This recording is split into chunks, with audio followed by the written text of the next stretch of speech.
नमस्कार, आप सभी का स्वागत है आपके अपने YouTube चैनल फिज़िकल एजुकेशन अड्डा के ऊपर, जहां आपको फिज़िकल एजुकेशन एंड स्पोर्ट्स की हर अपडेट हमारे द्वारा समय समय पे आपको दी जाती है। और उसी कड़ी में एक और educational video for mission Rajasthan PTI exam को लेके, जिसमें आज हम बात करेंगे इंडिया के कॉन्स्टिट्यूशन की, या मैं कहूँ भारत के संविधान की।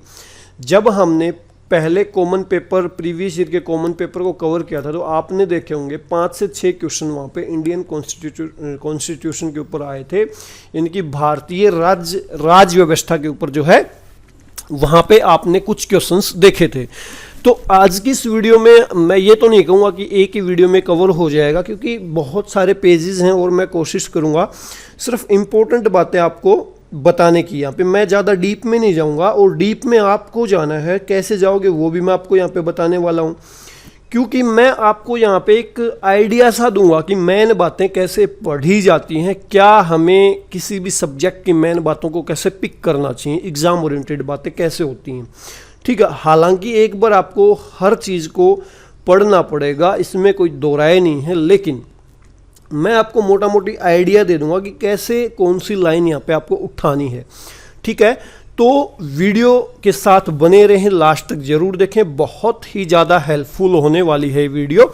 और मैंने आपसे प्रॉमिस भी किया था कि हमारी सीरीज कुछ ऐसे चलेगी, आपका रिस्पांस ठीक नहीं आया तो एक दिन तो फिजिकल एजुकेशन की वीडियो आएगी, फिर एक दिन राजस्थान जीके की, और फिर एक दिन इंडिया की हिस्ट्री और इंडिया की जीके को लेके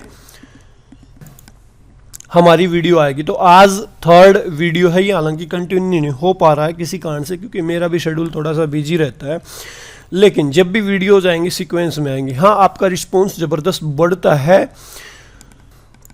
वीडियो को दूसरे साथियों के साथ शेयर करते हो तो हो सकता है मेरी स्पीड भी यहाँ पे बढ़ जाए। हालांकि राजस्थान जीके के वीडियो के ऊपर बहुत अच्छा रिस्पॉन्स आप सभी का, और वो रियल में आपके लिए हेल्पफुल भी होगी। अब मैं बात करूँ इस की पीडीएफ आपको कहाँ पे मिलेगी, तो वीडियो के डिस्क्रिप्शन में टेलीग्राम चैनल का लिंक है, उसको फॉलो कर लीजिए, उसको ज्वाइन कर लीजिए। वहाँ पे टेलीग्राम चैनल के ऊपर आपको ये पीडीएफ जो है मिल जाएगी। ये कोई पेड वर्जन या कुछ नहीं, ये सिर्फ एक आपको आइडिया देने के लिए, आपकी हेल्प करने के लिए, ठीक है, कि कैसे इंपॉर्टेंट चीज़ों को आपको पढ़ना है। तो हम बात करेंगे भारत के संविधान की, और ज़्यादा डिटेल में जाऊं उससे पहले भी एक रिक्वेस्ट और करूंगा, वीडियो के डिस्क्रिप्शन में फिजिकल एजुकेशन टेलीग्राम चैनल के अलावा फिजिकल एजुकेशन अड्डा ऐप का लिंक है, इंस्टाग्राम हैंडल का लिंक है, उसको ही फॉलो कर लीजिए। फिजिकल एजुकेशन अड्डा ऐप को डाउनलोड कर लीजिए, उसमें आपको राजस्थान पीटीआई का कोर्स भी मिल जाएगा। अगर आप वहाँ से पढ़ना चाहें तो वहाँ से भी पढ़ सकते हैं भाई।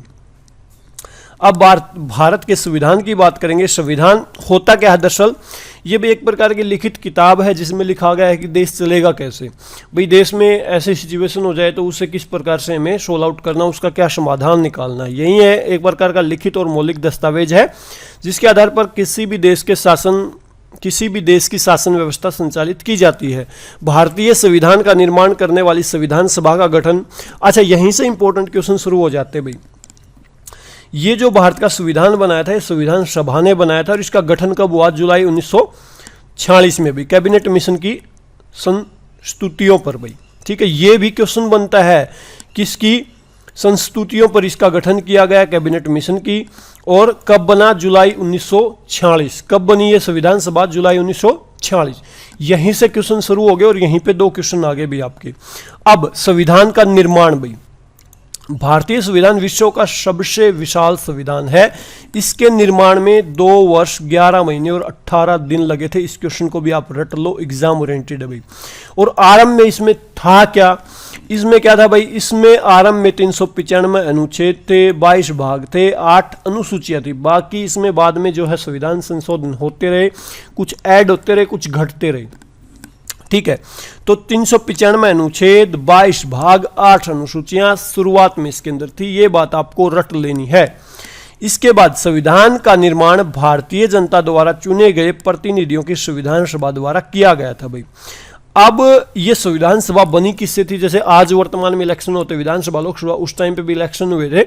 उस टाइम पे जो लोग चुन के गए थे वो संविधान सभा के अंदर शामिल हुए थे भाई। ठीक है। संविधान सभा के कुल सदस्यों की संख्या उस टाइम पे थी 389, ये बात भी याद कर लेना।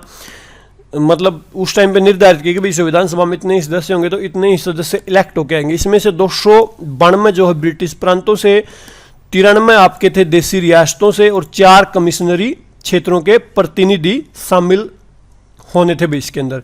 ये बात भी आपको याद कर लेने हैं। टोटल कितने थे? 389। 292 ब्रिटिश प्रांत, मतलब जो ब्रिटिश के अंडर जो उस टाइम पे आ रहे थे भारत के क्षेत्र जो भी, और 93 उस टाइम पे भी देसी रियासत थी जो अपने हिसाब से चली थी, और 4 कमिश्नर क्षेत्र थे। ठीक है, तो टोटल 389। और ये भी आपको डिवाइड रूल याद करना है कि 292 ब्रिटिश प्रांतों से थे। ठीक है, और प्रत्येक प्रांत की सीटों को जनसंख्या के अनुपात के आधार पर 3 प्रमुख समुदाय मुस्लिम, सिख और सामान्य में बांटा गया था भाई। अब लास्ट में जब मंत्रिमंडल बना देश का अंतरिम मंत्रिमंडल, तो ये भी आपको याद कर लेना भाई। आपके जवाहरलाल नेहरू क्या थे? कार्यकारी परिषद के उपाध्यक्ष थे, विदेशी मामले व राष्ट्रमंडल को लेके ये हैंडल कर रहे थे। वल्लभ भाई पटेल गृह मंत्रालय, सूचना एवं प्रसारण को हैंडल कर रहे थे। बलदेव सिंह आपके रक्षा मंत्री थे। श्री सी राजगोपालाचारी आपके शिक्षा मंत्री थे। राजेंद्र प्रसाद के पास खाद्य एवं कृषि था। जगजीवन राम के पास श्रम था। आई चुंदरीगर के पास वाणिज्य था। जोगिंद्र नाथ मंडल के पास विधि विभाग था। जॉन मथाई के पास उद्योग एंड आपूर्ति था। CH बाबा के पास था खान एंड बंदरगाह भाई। रेलवे आपकी आसफ अली के पास थी। लियाकत अली खां थे वित्त मंत्री, और अब्दुल रब निस्तार संचार मंत्री, और गफ्फर अली खां स्वास्थ्य। अच्छा, जब अंग्रेज देश छोड़ के जा रहे थे ना, तो इतने सारे विभाग वहां पे पड़े थे, तो उस टाइम पे संविधान सभा के कुछ एक सदस्य चूज किए गए, उनको ये सारे पद बांट दिए गए भी एक बार देश को हैंडल करने के लिए। ठीक है, यहाँ पे आप देखोगे कोई भी प्रधानमंत्री नहीं है दरअसल, तो आप इससे अंदाजा लगा सकते हो कि पहला अंतरिम मंत्रिमंडल, मतलब एक बार काम चलाऊ चीजें यहाँ पे क्रिएट की गई। ठीक है, अब मोस्ट इंपोर्टेंट भाई, संविधान सभा बन गई। इसके बाद संविधान सभा का पहला अधिवेशन बुलाया गया 9 दिसंबर 1946 को। आपको पता है जुलाई 1946 में संविधान सभा बनती है, और उसका पहला अधिवेशन आपका 9 दिसंबर 1946 को संपन्न होता है। और डॉक्टर सच्चिदानंद सिन्हा ने संविधान सभा के प्रथम अधिवेशन की अध्यक्षता की थी, जो कि अस्थायी तौर पर इस पद के लिए सुशोभित किए गए थे। अब जब पहली बार कोई मीटिंग होती तो किसी ना किसी को अध्यक्ष बनाया गया ना, तो वहां पे उम्र दराज के हिसाब से कोई आदमी देख लिया, अभी वो थे डॉक्टर सच्चिदानंद सिन्हा। इन्हें जो है कार्यभार दिया गया अध्यक्ष का। ठीक है, तो ये क्वेश्चन दोनों इंपॉर्टेंट। अभी पहला अधिवेशन कब संपन्न हुआ? ठीक है, 9 दिसंबर 1946 को, और पहले अध्यक्ष कौन थे? डॉक्टर सच्चिदानंद सिन्हा। मैं आपको एग्जाम ओरिएंटेड बातें बता रहा हूं भाई, एक एक। ठीक है, इसके बाद 11 दिसंबर को फिर एक यहाँ पे काम होता है, 11 दिसंबर 1946 को। अब डॉक्टर राजेंद्र प्रसाद को संविधान सभा का स्थायी अध्यक्ष नियुक्त कर दिया गया, जब तक वो काम करेगी। ठीक है, इसके बाद पंडित जवाहरलाल नेहरू का जिक्र आता है। पंडित जवाहरलाल नेहरू ने संविधान सभा के समक्ष उद्देश्य प्रस्ताव 13 दिसंबर 1946 को प्रस्तुत किया, जो भारतीय संविधान की नींव थी भी। ये जो आदमी है ना, इसका बहुत बड़ा इंपॉर्टेंट रोल है भाई संविधान के अंदर। आप इसको जैसे जैसे पढ़ोगे ना, आप सोशल मीडिया पे कुछ भी पढ़ सकते हो। ठीक है, लेकिन यहाँ पे पंडित जवाहरलाल नेहरू का बहुत ज़्यादा इंपॉर्टेंट रोल मिलेगा आपको संविधान सभा में। हालांकि अंबेडकर का बहुत इंपॉर्टेंट रोल है, लेकिन आप देखोगे 13 दिसंबर 1946 को ये उद्देश्य प्रस्ताव लेके आते हैं भाई, ये क्या कुछ हम कर रहे हैं। ये एग्जाम ओरिएंटेड क्वेश्चन भी बनता है। ठीक है, जो भारतीय संविधान की नींव यहीं से डाली जाती है, और ये कब किया जाता है? 13 दिसंबर 1946 को। अब यहाँ पे आपको 3 डेट आ चुकी हैं। 9 दिसंबर 1946 को पहला अधिवेशन संपन्न हुआ, जिसमें डॉक्टर सच्चिदानंद सिन्हा आपके संविधान सभा के क्या थे? अस्थायी तौर पर अध्यक्ष थे। इसके बाद 11 दिसंबर का डेट आता है। 11 दिसंबर को राजेंद्र प्रसाद स्थायी अध्यक्ष बनते हैं। इसके बाद पंडित जवाहरलाल नेहरू का भी जिक्र आता है, जो 13 दिसंबर 1946 को जो है पहला अपना उद्देश्य प्रस्ताव जो प्रस्तुत करते हैं भाई। ठीक है, इसके बाद उद्देश्य प्रस्ताव को संविधान के रूप में परिष्कृत करने के लिए विभिन्न विषयों से संबंधित समितियों का गठन किया गया। अब जब उद्देश्य प्रस्ताव आ गया, तो इसके बाद अलग अलग समितियां बनी भाई, जिनमें सबसे प्रमुख क्या थी? प्रारूप समिति, जो प्रारूप तैयार कर रही थी संविधान का। इसके अध्यक्ष थे डॉक्टर भीमराव अंबेडकर। तो ये प्रारूप समिति बहुत ज़्यादा इंपॉर्टेंट हो जाती है, जो संविधान का प्रारूप बनाने वाली थी, और इसमें टोटल 7 सदस्य थे, और इसके अध्यक्ष थे doctor Bhimrao Ambedkar. Most important बात, इसके अलावा प्रारूप समिति में और भी जो है यहाँ पे सदस्य थे, वो भी आपको याद कर लेने हैं, एग्जाम ओरिएंटेड है भाई। प्रारूप समिति में डॉक्टर अंबेडकर के अतिरिक्त एन गोपाल स्वामी अयंकर, अल्लादी कृष्ण स्वामी अय्यर, के एम मुंशी, मोहम्मद सादुल्ला, डीपी खेतान, और जब इनकी मृत्यु हो गई 1948 में तो इनकी मृत्यु के पश्चात टीटी कृष्णमाचारी नियुक्त किए गए और एन माधवाराव बीएल मित्र के स्थान पर नियुक्त किए गए थे। ठीक है, तो ये सदस्य जो चेंज भी हुए थे, तो ये भी आपको याद कर लेने हैं भाई। इसके बाद जो समितियां बनी वहां से भी क्वेश्चंस आते हैं, जैसे प्रारूप समिति का हमने पढ़ लिया ऊपर, डॉक्टर भीमराव अंबेडकर। कार्य संचालन समिति के एम मुंशी, संघ संविधान संघ शक्ति समिति जवाहरलाल नेहरू, मूल अधिकार अल्पसंख्यक प्रांतीय संविधान ये सरदार वल्लभ भाई पटेल के अंडर था। प्रक्रिया वार्ता तदर्थ झंडा समिति डॉक्टर राजेंद्र प्रसाद, अल्पसंख्यक उप समिति एच.सी. मुखर्जी, सदन समिति पी पट्टाभी सीता रमैया, वित्त एवं स्टाफ एन सिन्हा भाई। ठीक है, मोस्ट इंपॉर्टेंट हो जाते हैं भाई ये। इसके बाद आपको जो है कुछ और इंपॉर्टेंट, हर चीज इंपॉर्टेंट आएगी यहाँ पे, एक एक लाइन आप देखते जाना, एग्जाम ओरिएंटेड भाई। 26 नवंबर 1949 को संविधान अंगीकृत किया गया, जिसमें 284 सदस्यों के हस्ताक्षर थे। संविधान बन गया और 26 नवंबर 1949 को संविधान जो है अंगीकृत कर दिया गया, बना के तैयार कर दिया गया, जिसमें जो है 284 सदस्यों ने हस्ताक्षर कर दिए, उसको पारित कर दिया। अब 26 जनवरी 1950 को भारतीय संविधान लागू किया गया, मतलब बन के तैयार हो गया 26 नवंबर को, लेकिन वो 26 जनवरी 1950 को लागू किया गया। क्यों लागू किया गया? क्योंकि 1930 से ही 26 जनवरी का दिन संपूर्ण भारत में स्वाधीनता का दिवस के रूप में मनाया जाता था, इसलिए 26 जनवरी 1950 को प्रथम गणतंत्र दिवस बनाया गया।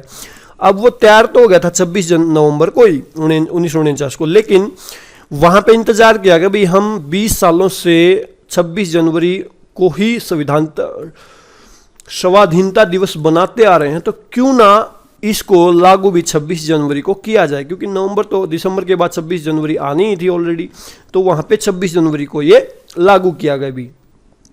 डॉक्टर भीमराव अंबेडकर आपको बताया भारतीय संविधान के जनक के रूप में जाने जाते हैं भाई।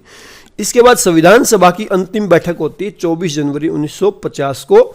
इसी दिन संविधान सभा द्वारा डॉक्टर राजेंद्र प्रसाद को भारत का प्रथम राष्ट्रपति भी चुना गया था भाई। तो आप ये भी बता सकते हो डॉक्टर राजेंद्र प्रसाद को कब राष्ट्रपति चुना गया, तो 24 जनवरी को।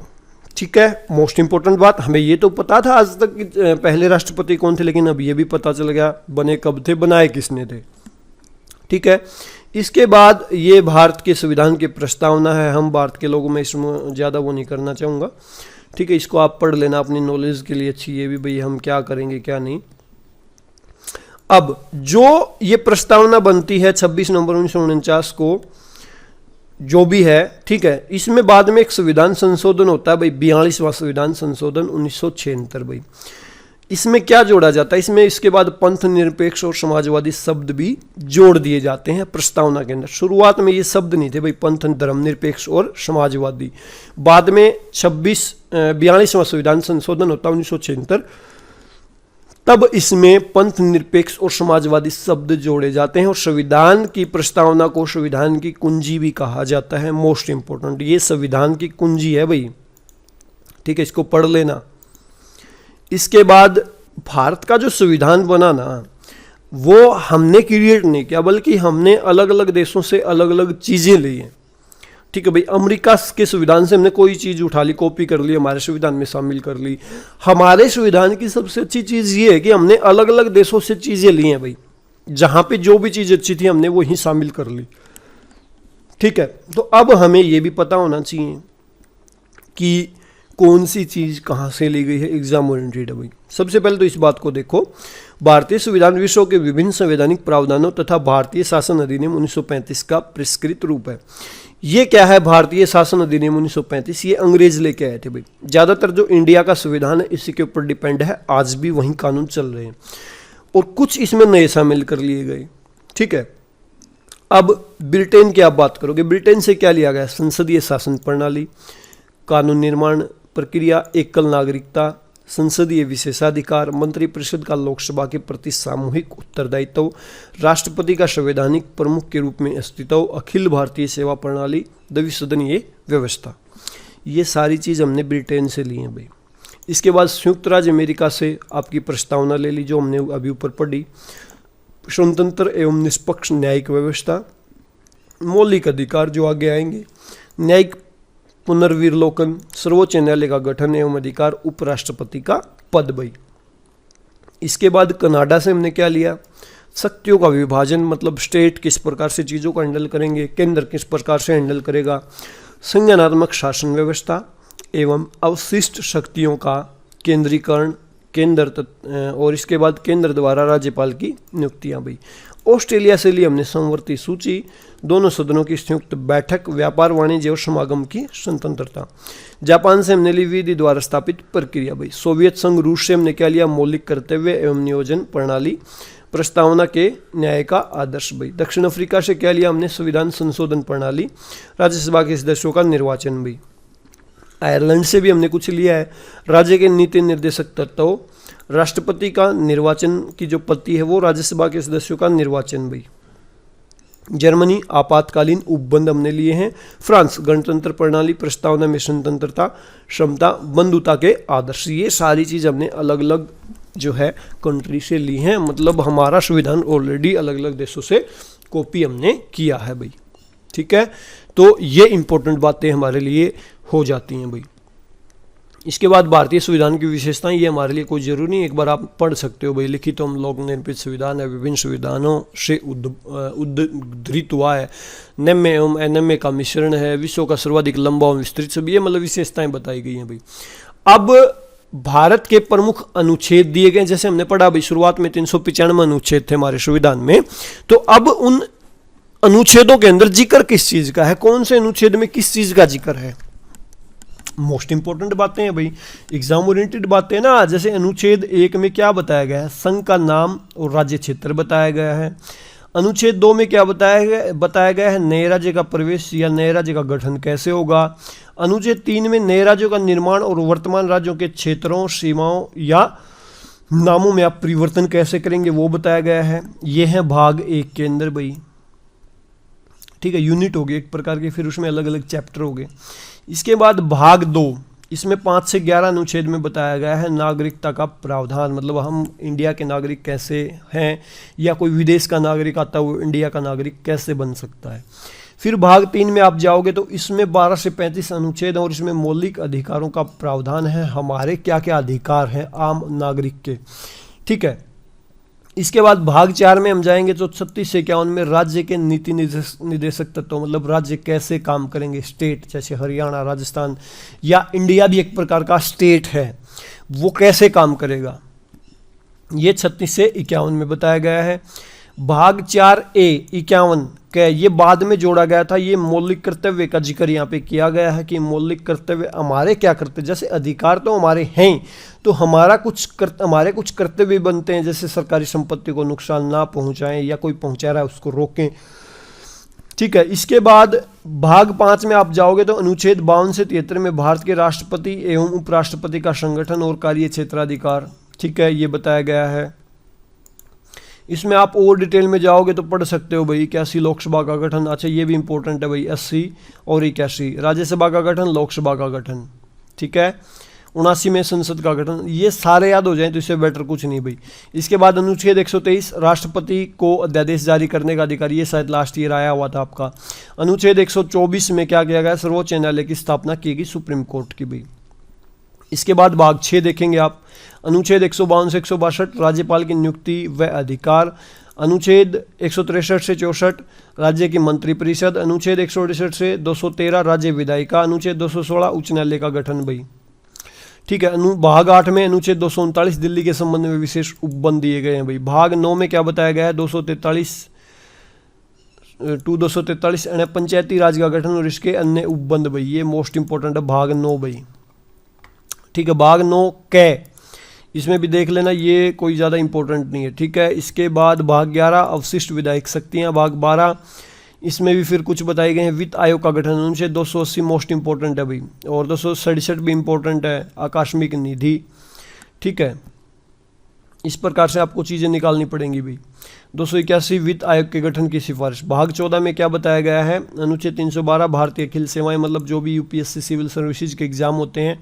इसके बाद 315 में बताया गया संघ एवं राज्य लोक सेवा आयोग का गठन, और 320 संघ लोक सेवा आयोग के कार्य क्या होंगे। भाग 15 भाई 324 मोस्ट इंपॉर्टेंट अनुच्छेद भारत का निर्वाचन आयोग बताया गया इसमें, ठीक है। भाग 16 अनुच्छेद 330, इसमें फिर लोकसभा राज्यसभा को लेके। भाग 17 मोस्ट इंपॉर्टेंट भाई, ठीक है, अनुच्छेद 343 से 351 संघ की भाषा प्रादेशिक भाषाओं उच्चतम एवं उच्च न्यायालयों की भाषा के संबंध में प्रावधान किया गया भाग 17 में भाई। भाग 18 में अनुच्छेद 352 से 360 में क्या है? आपातकालीन उपबंध, मतलब आपातकाल की सिचुएशन में राष्ट्रपति कैसे काम करेगा वो बताया गया, आगे आएंगे वो। इसके बाद भाग 20 में अनुच्छेद 368 संविधान में संशोधन करने की संसद की शक्तियां एवं प्रक्रिया बताई गई हैं, और भाग 21 में आपका जम्मू कश्मीर राज्य के संबंध में अस्थायी उपबंध, जो जम्मू कश्मीर को विशेषाधिकार है 370 अनुच्छेद, जो अभी रिमूव कर दिया गया, पीछे बहुत हल्ला हुआ था इसके ऊपर भी, ठीक है। तो ये है ओवरऑल सारा चक्कर। इसके बाद आगे चले हम, अब अनुसूचियां भी हैं कुछ, आज का लास्ट टॉपिक हम यहीं तक कवर करेंगे। जैसे हमने पढ़ा था शुरुआत में 22 अनुसूचियां भी थी, तो प्रथम अनुसूची में क्या बताया गया है? इसमें भारतीय संघ के घटक राज्यों, जिसमें शुरुआत में आप देखोगे 28 राज्य एवं संघ शासित प्रदेश थे, अब बदल गए होंगे करंट में, मेरे को ध्यान नहीं, क्योंकि मैं ये जीके को याद नहीं करता, क्योंकि मैं आपको एक प्रकार से गाइड कर रहा हूँ। तो पुरानी बुक है, इसमें 28 राज्य और संघ शासित क्षेत्र हैं, ठीक है। इसके बाद कोई स्टेट बना हो तो मेरे को ध्यान नहीं, तेलंगाना और वो बना होगा तो वो देख लेना आप। संघ शासित क्षेत्र अब जैसे लेह लद्दाख बनाया गया था कुछ दिन पहले, तो वो अपडेटेड जानकारी आपको लेनी है। लेकिन प्रथम अनुसूची में बताए गए हैं कि इंडिया के अंदर कितने स्टेट होंगे, कैसे बनेगा, कितने संघ शासित क्षेत्र होंगे, वो सारी चीज़। इसके बाद द्वितीय अनुसूची में क्या बताया गया है? इसमें भारतीय राज्य व्यवस्था के विभिन्न पदाधिकारियों को प्राप्त होने वाले वेतन, भत्ते और पेंशन आदि का भी उल्लेख किया गया है। तृतीय अनुसूची मतलब इसमें भाई आपके जो भी पदाधिकारी होंगे उनके वेतन भत्ते किस प्रकार के होंगे वो सारी बताई गई हैं, चाहे आपका राष्ट्रपति का वेतन हो, उपराष्ट्रपति का वेतन हो, कुछ इस प्रकार के वेतन। तृतीय अनुसूची इसमें विभिन्न पदाधिकारियों द्वारा पद ग्रहण करने के समय ली जाने वाली शपथ बताई गई है भाई। चौथी अनुसूची इसमें विभिन्न राज्य तथा संघीय क्षेत्रों की राज्यसभा में प्रतिनिधित्व का विवरण दिया गया है।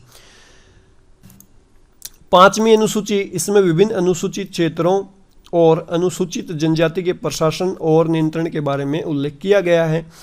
छठी अनुसूची में क्या बताया गया है? इसमें असम, मेघालय, त्रिपुरा, मिजोरम राज्य के जनजातीय क्षेत्रों के प्रशासन के बारे में प्रावधान किए गए हैं। सातवीं अनुसूची भाई इसमें केंद्र एवं राज्यों के बीच शक्तियों के बंटवारे के बारे में दिया गया है। इसके अंतर्गत 3 अनुसूचियां हैं, संघ सूची, राज्य सूची, समवर्ती सूची।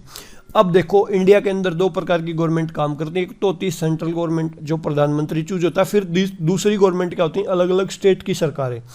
अब जो 7वीं अनुसूची उसमें बताया गया है कि केंद्र कैसे काम करेगा, किन विषयों के ऊपर काम करेगा, राज्य किन विषयों के ऊपर काम करेगा। अब 3 तरह की सूचियां होगी भाई।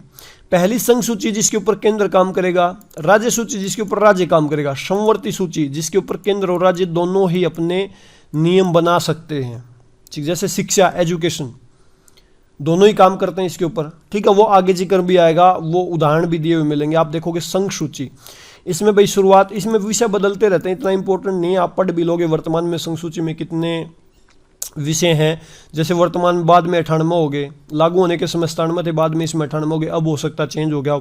इसमें आपका रक्षा आ गया, विदेश मामले आ गए, मुद्रा, रेलवे, आयुष, परमाणु ऊर्जा, पासपोर्ट, वीज़ा, राष्ट्रीय राजमार्ग हो गए, बंदरगाह, डाकतार, टेलीफोन, डाकघर, जनगणना, निगम कर, समाचार पत्र के क्रय विक्रय और उनके विज्ञापन पर कर आदि। अब राज्य सूची, इस सूची में दिए गए विषय पर राज्य सरकार कानून बनाती है। राष्ट्रीय हित से संबंधित होने पर केंद्र सरकार भी कानून बना सकती है, मतलब राज्य के अंडर रहते हैं, लेकिन राष्ट्रीय हित की कोई बात आ गई तो केंद्र भी वहाँ पे काम करती है।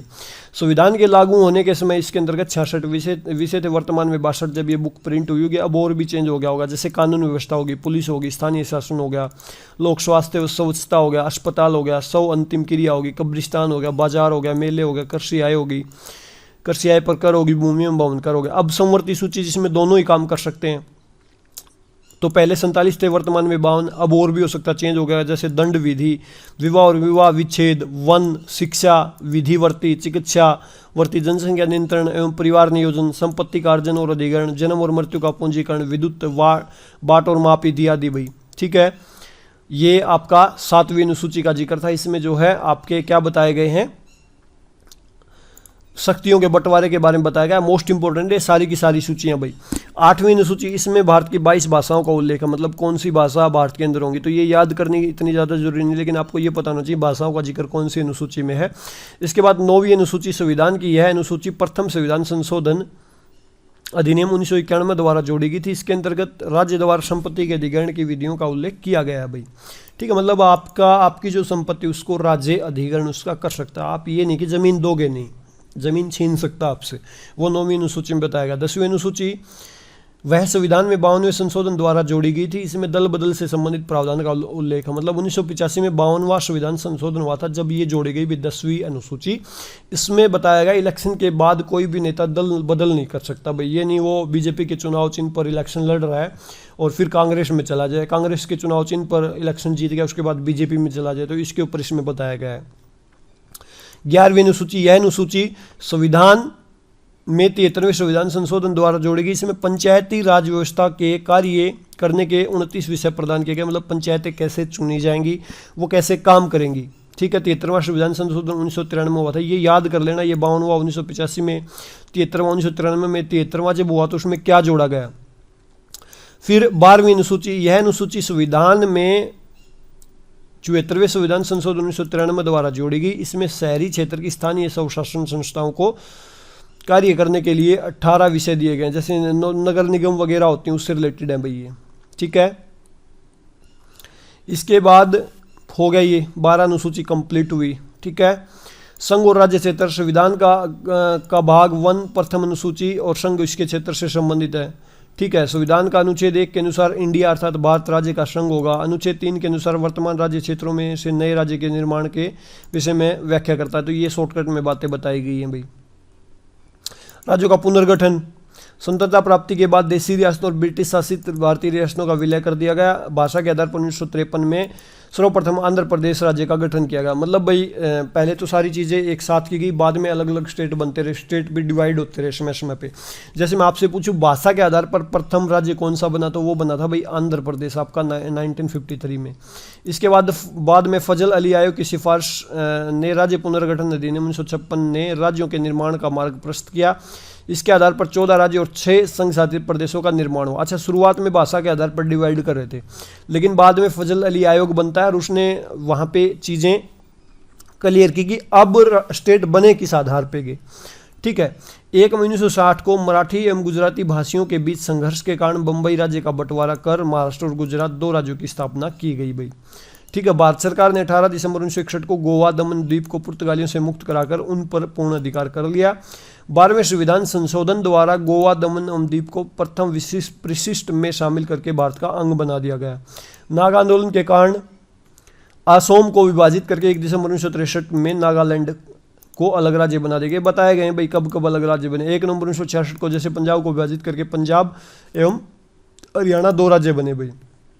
फिर जम्मू कश्मीर का जिक्र है। भारतीय संविधान जम्मू एवं कश्मीर को अनुच्छेद 370 के अंतर्गत विशेष दर्जा प्रदान करता है, लेकिन अभी 370 हट चुकी है भाई। ठीक है, इसको पढ़ लेना डिटेल में, ये पुरानी बातें हैं। कब अस्तित्व में आया? 26 जनवरी 1957 को अस्तित्व में आया था भाई। इसके बाद 26 जनवरी 1971 को हिमाचल प्रदेश व 21 जनवरी 1972 को मणिपुर, त्रिपुरा एवं मेघालय को पूर्ण राज्य का दर्जा दिया गया। 26 अप्रैल 1975 को सिक्किम को पूर्ण राज्य का दर्जा दिया गया। 20 फरवरी 1987 को मिजोरम व अरुणाचल प्रदेश को और 30 मई 1987 को गोवा को पूर्ण राज्य का दर्जा दिया गया। सन 2000 में मध्य प्रदेश से छत्तीसगढ़, उत्तर प्रदेश से उत्तराखंड और बिहार से झारखंड नामक राज्य बने भाई। बाद में एक आप देखोगे 2014 में वो तेलंगाना और वो भी बने थे, आप वो देख लेना। ठीक है, करंट की बात है। तो आज की वीडियो में मेरे ख्याल से बहुत हो गया भाई, बहुत सारी काम की बातें मैंने आपको बता दी हैं। अब कोई कन्फ्यूजन है तो आप नीचे जो है कमेंट करके पूछ सकते हैं, और ये पीडीएफ आपको टेलीग्राम चैनल के ऊपर फ्री ऑफ कॉस्ट मिल जाएगी। इसको प्रिंट करवाएं, या मैंने आपको आइडिया दे दिया कि इंपॉर्टेंट बातें कैसे में पढ़नी है। हालांकि हम इसके सेकंड पार्ट में और ज़्यादा जाएंगे भारतीय संविधान के ऊपर डीप में जाने की कोशिश करेंगे, इंपॉर्टेंट बातों को कवर करते हुए चलेंगे। आगे आगे बातें बहुत स्पीड से कवर होनी है। आज सारी बातें इंपॉर्टेंट थी, आपने देखा एग्जाम ओरिएंटेड बातें हैं सारी, ठीक है। फिर भी भाई कोई कन्फ्यूजन रहा हो तो उसके लिए मैं माफ़ी चाहूँगा, और आपने जो राजस्थान जीके के ऊपर सपोर्ट किया, उम्मीद करता हूँ इसके ऊपर भी वही सपोर्ट आपका मिलने वाला है। अभी के लिए वीडियो में इतना ही। वीडियो को आपने लास्ट तक देखा, इसके लिए आप सभी का बहुत बहुत धन्यवाद। Thank you.